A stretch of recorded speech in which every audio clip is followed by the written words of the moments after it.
Hello everyone and welcome back to the African Diaspora News channel. I'm Rae. So there is a story coming out of Sierra Leone.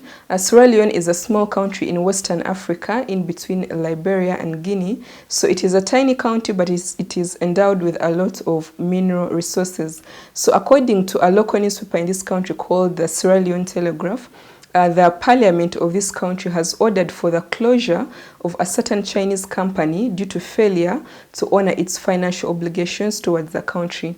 This Chinese company is called China Kingho, and it has been having a mining license in the country to mine iron ore for the last 8 years, since 2012, but it apparently has accrued a lot of money, millions of dollars in taxes that it is supposed to pay to the country, but it hasn't been paying. So when this Chinese company came to Sierra Leone, it was given a license to operate on Sierra Leone's largest iron ore deposit called Atonkolili Mines. But unfortunately, this company is bankrupt and it has never started any operations. So the license was awarded by the National Mineral Agency. I believe this is a body that is responsible for mineral sector in Sierra Leone. So the parliament is investigating this body and this company. How could you give this company such a license if they are not qualified? Like, did you do any due diligence in the first place?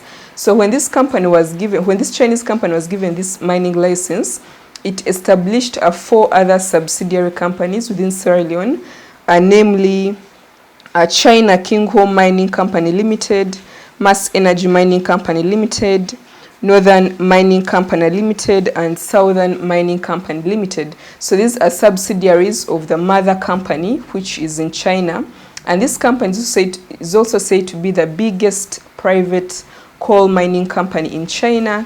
It also has operations in Mozambique, but apparently these small subsidiaries in Sierra Leone owe the government $4.9 million in taxes and penalties that have accrued over the last 8 years. So as if that wasn't enough, the Parliament Committee also discovered that this Chinese company did not meet some of the license giving criteria according to the Mines and Minerals Act of 2009, which is a law within this country. So it makes you wonder, why would the National Minerals Agency grant them a license if they did not meet the criteria in the first place? As the Parliament Committee of Sierra Leone was doing an investigation, it also discovered that one of the shareholders of this company actually has 2 different identities. He is known as Mr. Gilbert Zhao, but in the license application documents, he is having a completely different name, which is very shady, definitely. So it means that the National Minerals Agency awarded a contract or a license to a company that was incapable of doing the job. So they are believed to have been influenced in one way or another, maybe by this Chinese company, or maybe given some money to be able to award this mineral mining license.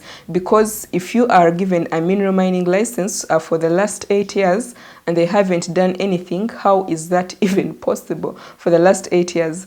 So the officials from this company say, you know what, we don't have money. We've tried to talk to some partners into partnering with us, but we have failed, so we can't handle the job. And that's what they've actually said. So if they have failed, they just better get out of the country. So my concerns here are, this is just my personal views. Why do African leaders keep calling Chinese to come to their countries? Why do you keep calling Chinese? These have proved, we are not capable. For the last 8 years, imagine, since 2012, they've been in the country and they've never shown any results. They've never been able to export any iron ore out of Sierra Leone for the last 8 years. They are in debt, they accrue the taxes, they don't pay anything to the country.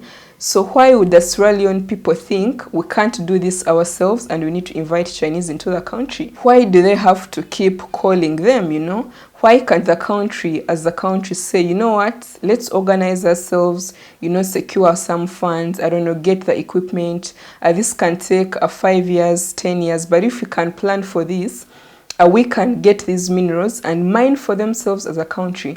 Why do they feel they have to keep calling in these foreigners? Because China is not in your country to develop you. They won't be in Sierra Leone to develop Sierra Leone, and that's not going to happen. They're going to be there to benefit and gain for themselves.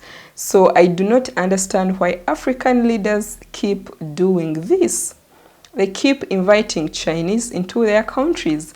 They feel China has to be involved. Why does China have to be involved? Like, we can do this on our own. We don't need Chinese. We are tired of them. We don't need any more Chinese in our countries. Why do they keep calling them? So it's good that the Parliament Committee has stopped the operations of this particular company. I hope they get kicked out of Sierra Leone. I hope Sierra Leone does this mining thing on its own, because minerals, I mean, if they do it very well, they can develop their country. You know, it can take them to another level. Sierra Leone is one of the poorest countries in the world. I mean, the people are very poor, but the country is very, very rich with very, very many mineral resources.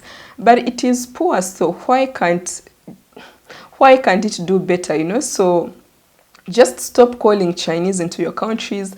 Chinese will offer to give you huge loans, you know, which is always a trap, because they know that country can't be able to pay the loan. And when they can't be able to pay the loan after 10 years, they'll be like, you know what, give us a huge share of this mine, you know, give us this share of this stake or whatever in your country. That's what China is doing to Africa currently. So I hope the African leaders learn to stand up on themselves. I hope Africans learn to unite, because if this mineral agency is awarding an incompetent company, it is not competent, you know, it doesn't have the qualifications, it doesn't have the capacity. Why would it even award it the contract, you know, the license in the first place? Did it do any due diligence? Why would it do that, you know? So why? It's just about, you know, a cooperation, and yeah, just about cooperation really. Our leaders are really failing us, and I hope they can do better. Thank you so much for watching this story. Share your thoughts and comments in the description, and follow my YouTube page. It's called Hot Stories UG. Follow me on Twitter and Instagram at Rae Kembabazi, and see you on the next story. Bye.